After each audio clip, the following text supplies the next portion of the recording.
Boa tarde a todos. Estamos novamente aqui reunidos, para um bate-papo com relação a questões relativas ao aparelho cardiovascular.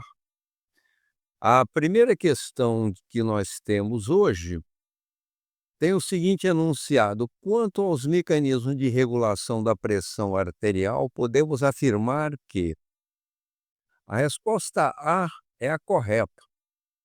E diz o seguinte: o coração é regulado por fatores gerados em outros órgãos, por exemplo, rins, medula adrenal. O rim, a gente sabe que produz, por exemplo, tá, renina, e essa renina vai disparar uma série de reações que vão finalizar formando a angiotensina 2, que é um potente vasoconstritor que regula a pressão arterial, tá?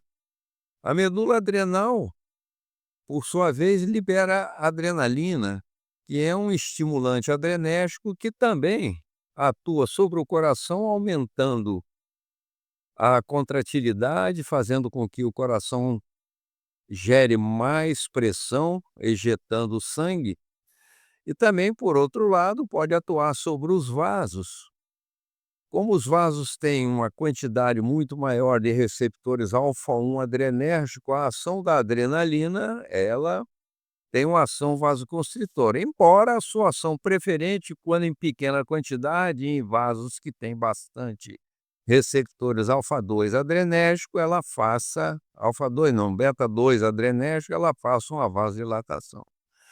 Mas o coração, por si só, ele também produz um ou mais fatores que regulam a função de outros órgãos. Por exemplo, se a gente olhar muito bem, esse coração é capaz de produzir, tá, uma substância que é o fator atrial natriurético, que é um vasodilatador e diminui a pressão arterial. A letra B diz o seguinte: os mecanismos humorais são os mais rápidos e eficientes. Isso está errado porque mecanismo rápido e eficiente é mecanismo neural, porque é um reflexo. Esse reflexo rapidamente, então, permite uma resposta, tá? Os humorais não, os hormônios, as substâncias que têm esses efeitos, eles vão ter que atuar sobre um receptor, esse receptor vai disparar uma cascata bioquímica na célula, e isso demora realmente mais de uns 20 minutos para que a coisa, vamos dizer assim, possa funcionar, a contento. Na letra C diz o seguinte: não existe qualquer interação entre mecanismos locais e neurais e locais e humorais. Não, esses mecanismos são todos interligados. Eles têm realmente uma interação importante, porque todos trabalham ao mesmo tempo. Aliás, isso é um comum dos mecanismos reguladores, é um fato comum dos mecanismos reguladores, tá, que nós temos no nosso organismo. Vários mecanismos atuam ao mesmo tempo, não é um separado, tá? Eu costumo dizer que a engenharia celestial, quando produziu esse organismo humano, ela o fez de uma maneira bem completa, tá, e capaz de gerar mecanismos reguladores vários, porque se um falhar, o outro entra em ação, ou os dois, às vezes, atuam conjuntamente. Na letra D diz o seguinte: as alterações dos mecanismos neurais, mas não nos mecanismos locais, resultam em hipertensão arterial. Não necessariamente. Os mecanismos neurais podem gerar, uma hipertensão, tá? Mas os mecanismos locais não têm, vamos dizer assim, um papel muito grande na geração de hipertensão arterial. Esses mecanismos podem ser, muitas vezes, disparados para diminuir pressão arterial e não aumentar. Então, a ação deles não resulta em hipertensão arterial. Em certas condições, sim, mas não é, vamos dizer assim, uma resposta que a gente possa afirmar como única, porque esses mecanismos também têm ação vasodilatadora.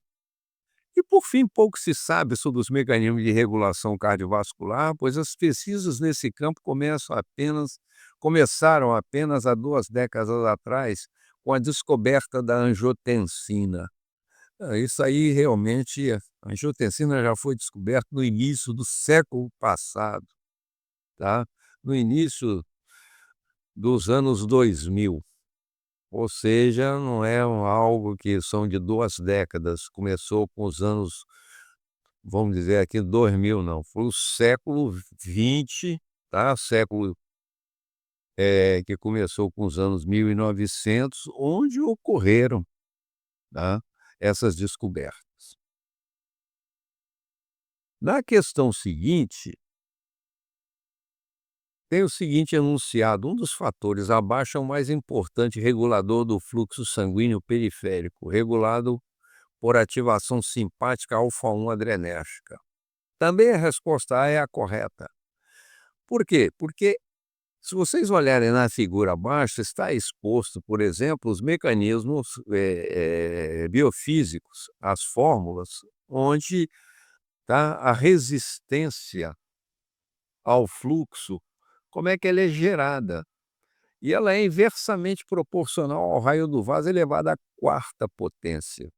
E o sistema simpático alfa-1 adrenérgico, que é o receptor que existe em larga escala na musculatura vascular, esse receptor alfa-1 adrenérgico, ele dispara mecanismos vasoconstritores, tá?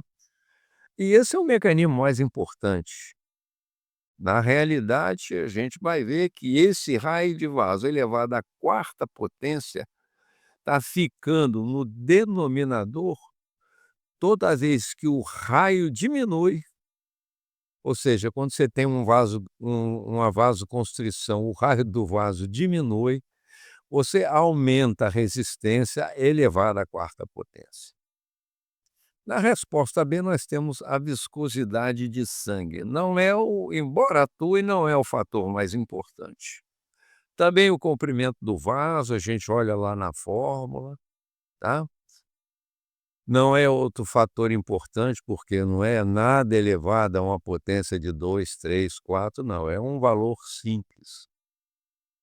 A complacência vascular, tá, não é um regulador de fluxo sanguíneo periférico também importante.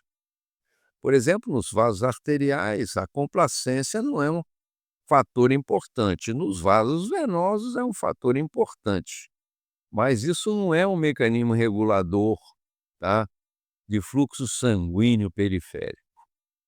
E a rigidez da parede da aorta é outro fato que a gente sabe que a rigidez da parede da aorta, impedindo que essa parede varie, ela pode favorecer, por exemplo, aumento de pressão arterial, mas esse aumento não chega brincando dessa maneira, vamos dizer assim, falando de um jeito, né, brincando, não chega nem perto do raio do vaso, porque essa elevação à quarta potência é realmente extremamente importante, tá. Então o estímulo alfa-1 adrenérgico, levando à vasoconstrição, e essa vasoconstrição ocorrendo em vasos de raio muito pequeno, como vasos de artérias de resistência e arteríolas, que já são de raio pequeno, a diminuição maior ainda desse raio, aí realmente, né, traz uma variação de resistência enorme. Não é à toa que no nosso organismo a regulação principal do fluxo periférico, tá, para a distribuição desse sangue, para amortecer a oscilação da pressão arterial, para que o sangue chegue no capilar adequadamente, ela só é conseguida realmente através, né, dessa ação simpática em cima do raio do vaso, dos pequenos vasos, artérias de resistência e arteríolas. Na questão seguinte, nós temos aqui uma colocação sobre variações de pressão e fluxo sanguíneo arterial. E a pergunta é né, sobre as variações de pressão e fluxo sanguíneo arterial, o que é correto? Aqui nós temos a resposta B como a resposta correta. A resposta A a velocidade de pulso diminui no sentido aorta-periferia. Na realidade, ela não faz isso, tá. Na realidade, essa velocidade de pulso, ela é extremamente importante, inclusive tem uma reflexão ainda na fase positiva que acaba contribuindo para fazer variação de pressão arterial. Nós já até discutimos numa das perguntas de estudos anteriores sobre isso, tá. Então essa velocidade de pulso ela não diminui, ela realmente quanto mais rígido é o vaso, ela até aumenta. E a velocidade do fluxo sanguíneo, ela diminui no sentido aorta-periferia? Sim, diminui essa velocidade. Por quê? Porque a velocidade, ela depende da área. E na figura que nós temos aí associada a essa questão, a gente vê que à medida que os vasos vão se dividindo, o somatório da área dos vasos filhos é maior do que a área do vaso mãe. Quando nós chegamos nos leitos capilares, e eles todos estão em paralelo, ou seja, como se nós tivéssemos uma área muito maior, porque essa área em paralelo ela é somada, tá? Isso explica por que que o fluxo sanguíneo que estava num vaso estreito como a aorta, quando chegar na periferia, obviamente, ele vai, se fazer de maneira muito mais lenta, né, tá. Um exemplo clássico disso é a mangueira que a gente tem no quintal, quando está jogando água, eu boto o dedo, aperto o orifício de saída, eu vou ter uma velocidade de fluxo de líquido saindo maior. Quando eu aumento, eu tiro o dedo, volta aquele diâmetro maior, o fluxo realmente se torna, vamos dizer assim, mais lento. Na resposta C, diz o seguinte: o aumento da área de secção transversa dos vasos é fator determinante da queda da pressão arterial na microcirculação. Não, né? Essa secção transversa, que na realidade é representada pelo raio do vaso, nós já vimos, não faz queda de pressão arterial, vai na realidade fazer aumento de pressão arterial. Tá? O raio do vaso é extremamente importante, como nós vimos na questão anterior. Na letra D, as arteríolas, por serem vasos de pequeno calibre, representam baixa resistência hidráulica, também como foi discutido anteriormente, tá? Esse vaso tem pequeno calibre, e quando esse músculo liso vascular é estimulado pelo simpático, ele sofre uma vasoconstrição. E a resistência hidráulica, a resistência periférica, ela é inversamente proporcional ao raio do vaso elevado à quarta potência. Ou seja, quanto menor o raio, maior, obviamente, a resistência. E na letra E, as veias são vasos de baixa complacência e de alta resistência hidráulica. Não, são justamente o contrário. Alta complacência e são vasos que oferecem uma resistência hidráulica menor, tá? Isso é um fato. Por quê? Porque às vezes tem calibre maior do que o sistema arterial, né. Se eu comparar os calibres, por exemplo, de veias cavas com a artérias que seriam correspondentes, elas têm um calibre maior. Então essa resistência hidráulica ela é pequena, tá. São vasos de alta complacência e baixa resistência hidráulica. Na questão agora número 4, com relação à questão número 4, o retorno venoso atua modulando o débito cardíaco por quê? 2 pontos. A resposta correta é a letra C. Na letra A, diz o seguinte: quando aumenta, diminui a frequência cardíaca. Na realidade, esse aumento de retorno venoso dá um aumento, tá certo, de pressão venosa central e a frequência cardíaca até aumenta. Isso é um reflexo e não faz essa diminuição. O reflexo é chamado reflexo de Bainbridge. Na letra B, De acordo com a lei de Laplace, o seu aumento aumenta o raio da cavidade ventricular e reduz a pressão diastólica, tá.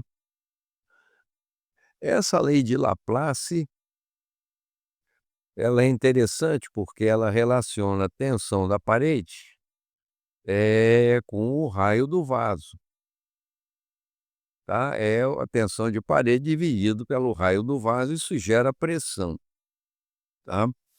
Então, quando você aumenta o raio da cavidade ventricular, esse raio está na, vamos dizer, na parte inferior da relação, tá.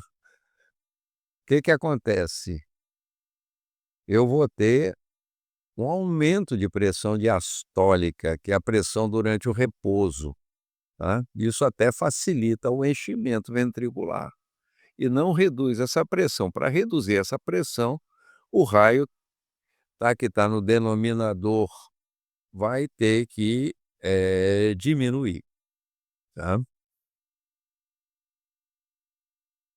Então, quando eu falo da letra C, que é a normal, diz o seguinte, né: o aumento distende as fibras e aumenta o débito, ao aumentar, aliás, o débito cardíaco, né, o retorno venoso, aliás, desculpe. Ao aumentar o retorno venoso, ele distende as fibras cardíacas e aumenta o débito sistólico, porque isso é uma obediência à chamada lei de Frank-Starling.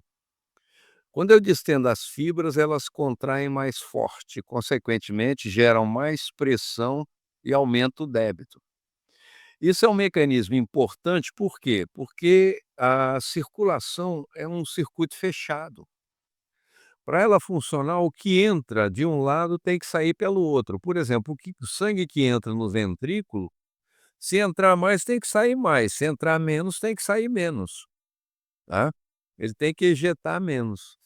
E o Frank era um alemão, Otto Frank, e o Starling era um inglês, Ernest Starling. Mais ou menos ao mesmo tempo eles descreveram esse fenômeno, que é chamado então lei de Frank-Starling. Então toda vez que você aumenta o retorno venoso, você bota mais sangue dentro da cavidade, você distende as fibras durante o período diastólico. Na hora de contrair, essa fibra faz mais força. Por quê? Porque a distensão da fibra abre canais para cálcio na membrana desses miócitos, e o aumento da entrada de cálcio na fibra gera um aumento de força e, consequentemente, de pressão, já que pressão e força são 2 coisas diretamente relacionadas, tá.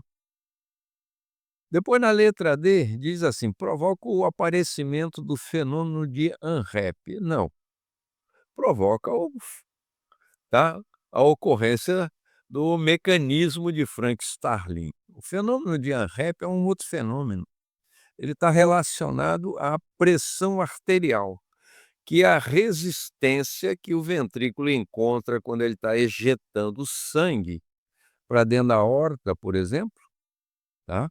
Ele está ejetando sangue, e essa pressão diastólica dentro da artéria, o ventrículo vai ter que aumentar progressivamente essa pressão até chegar naquele valor.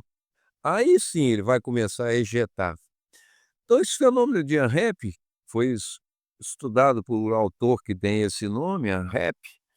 Ele mostrou o seguinte, que quando você tem esse mecanismo, é durante a sístole e não durante a diástole. E não é um retorno venoso que provoca isso, é a pressão arterial diastólica dentro da artéria, que normalmente é chamada de pós-carga, que é a carga pressórica que o ventrículo vai ter que vencer depois que ele começa a contrair, daí o nome pós-carga.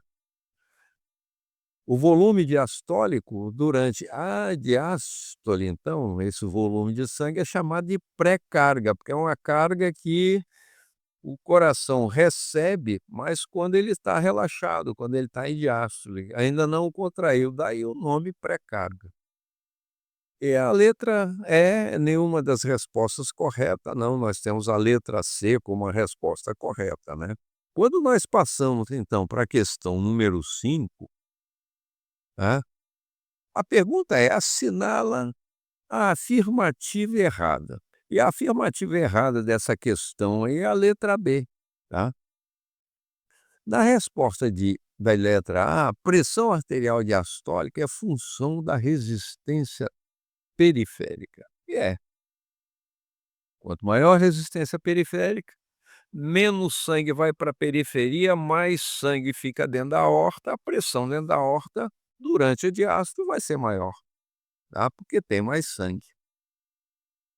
Na letra B, diz o seguinte: a pressão arterial diastólica é inversamente proporcional ao volume de sangue dentro dos vasos, lei de Laplace. Na realidade, a explicação da resposta A, por que ela estava correta, mostra por que a letra B está errada. Por quê? Porque essa pressão arterial diastólica, ela é diretamente proporcional ao volume do sangue e não inversamente proporcional. Quanto mais sangue dentro dessa aorta, mais pressão esse sangue vai gerar na parede do vaso. Quando a gente for medir isso, nós vamos encontrar, vamos ler um aumento de pressão. Na letra C diz o seguinte: a pressão sistólica é a tradução da energia da contração ventricular. Claro, o sangue é ejetado quando a musculatura ventricular está contraindo. E a pressão do sangue dentro da aorta, por exemplo, também dentro da pulmonar, a mesma coisa, a pressão vai aumentando à medida que o ventrículo vai ejetando, e isso se faz durante a sístole. Então a pressão máxima que a gente encontra, que é chamada de pressão sistólica, ela realmente se traduz a energia da contração ventricular.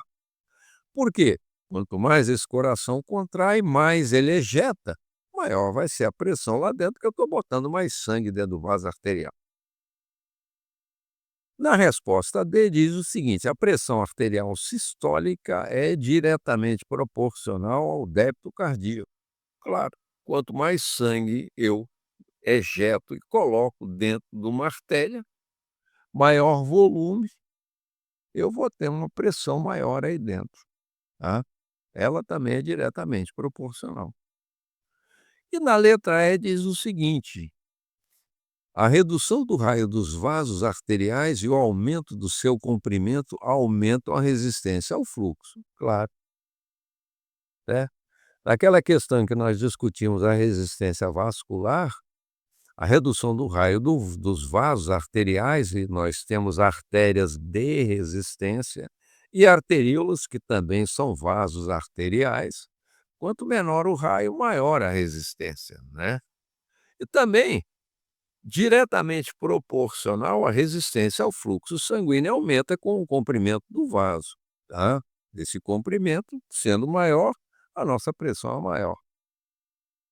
Há de se entender nesse momento que as crianças, como são pequenininhas, tá, têm artérias de comprimento pequeno, têm uma pressão bem menor do que as nossas, né, que somos muito maiores. Então o comprimento das nossas artérias também contribui. Não tanto quanto os raios dos vasos arteriais, porque esses são mais importantes, mas ela também tem um papel de aumentar a resistência ao fluxo. Agora, na pergunta número 6, nós temos: são fatores que aumentam a pressão arterial, exceto. Então nós sabemos que vários fatores afetam a pressão arterial, tá? A primeira, resposta, a letra A, é que está errada. E se nós olharmos o quadro abaixo, que mostra, né, o conceito de pressão, quais são os valores de o significado de pressão sistólica, diastólica, pressão diferencial de pulso, pressão arterial média, né? Esses conceitos são importantes, vocês vão dar uma olhada nos livros para ver esse conceito, mas tem os fatores que interferem embaixo, tá? Um deles é justamente a dieta. E ao sódio, a coisa mais importante. O sódio é extremamente importante, por quê? Porque nós só temos volume extracelular, nós só temos volume de sangue porque o sódio retém a água, e tudo que nós temos dentro dos vasos, tá, flui, porque ele é solúvel em água e está misturado em água de alguma maneira, né. Então o que acontece nessa hora? Essa dieta pobre em sódio vai fazer com que a quantidade de sódio no nosso organismo diminua, tá, a pressão arterial vai abaixar. Agora, se eu ingerir mais sódio, todo mundo sabe que uma dieta salina aumentada, tá, ela eleva a pressão arterial. Um dos fatores que o cardiologista, ordena, né, que a gente faça quando a nossa pressão arterial está alta é menos sódio, tá. Então, infelizmente, não podemos mais comer aquela bacalhoada, entende? Aquele churrasco bacana, carregado em sódio, esse troço todo, nós vamos ter que restringir isso, tá? Então a dieta pobre em sódio é um fato. E o aumento da idade? Não, o aumento da idade provoca um aumento de pressão arterial. Se nós formos olhar as crianças, tá, elas têm uma pressão arterial muito menor do que nós temos, tá? O aumento da idade aumenta principalmente a pressão sistólica. A diastólica nas crianças é pequena, quando nós chegamos na época da puberdade, ela ficando na idade adulta, ela mais ou menos estabiliza, tá? E ela vai aumentar um pouco, não tanto quanto a sistólica, mas a diastólica vai aumentar também à medida que a nossa idade aumenta.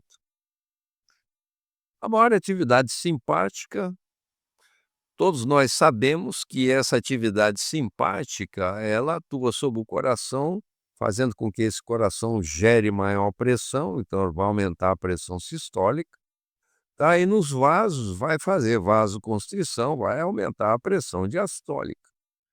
Então, a atividade simpática aumenta a pressão arterial, tá, não é errado isso. O aumento da volemia é outro fator importante, tá? Uma das características da nossa chamada hipertensão essencial, é aquela hipertensão que a gente não sabe direito qual é a causa, né.